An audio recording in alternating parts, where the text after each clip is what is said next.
Ready? Okay.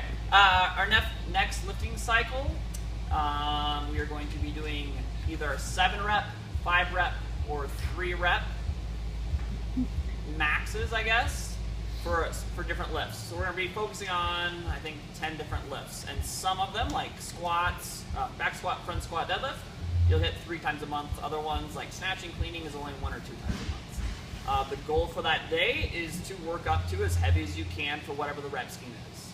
And it's going to be different. So you might be back squatting 7 on Monday. You might be pressing a triple on Tuesday. So there's going to be a lot of variety. And the goal is really just to keep lifting until you can't lift anymore. So that's going to be different for a lot of people. For some of us, we move fairly well.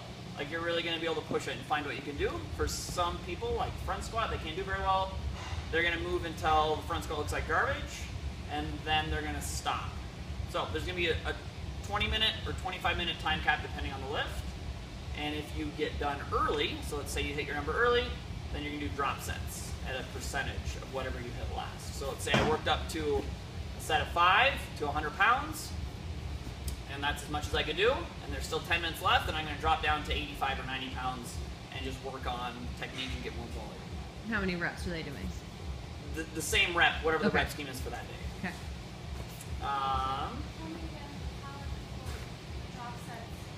Yep. So, and I don't think a ton of people are going to get to them. It's more going to be for the people that, like, all right, I got to my 5 rep and they did it like 3 lifts. So now you're going to take, and it's going to be, you have to play it a little bit, 85 to 90% of the weight they hit last. And I think a lot of people are going to be doing that. Yeah, and that's fine. And then, so then they're getting to practice moving more, and then they're going to get more volume.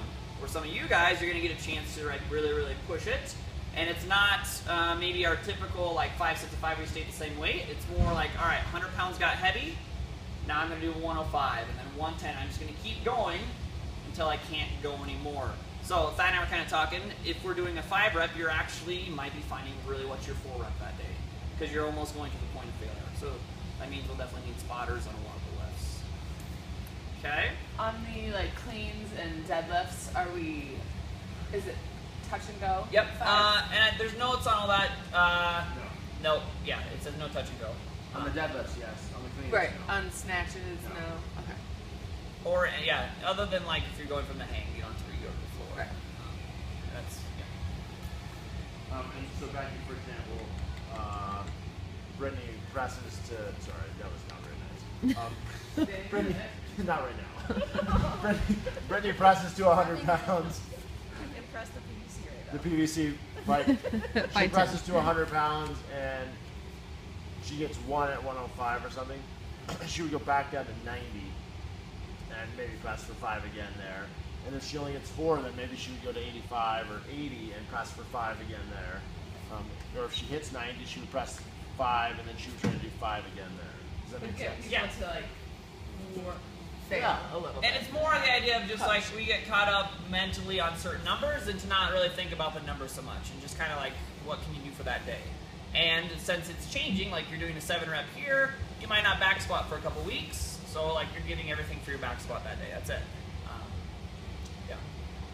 Are any of the things that need to go with that or questions on that? So I will say from experience, because we're 5 weeks into this, a couple things happen. One, people make too small of jumps. So it's like they're back squatting and they go 100, 110, 120, 130, instead of maybe they should have gone 100, 125, 155.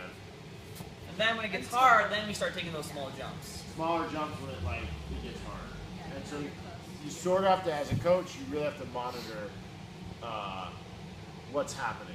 Because I've noticed just with my guys in the morning, like, they're taking these tiny little jumps, like we're back squatting, and they literally are going up by 10 pounds a time, and I'm like, where do you think we're going? And, oh, 275. Well, you're up 145, and you did 135. Like, you should maybe do something, we should maybe break that.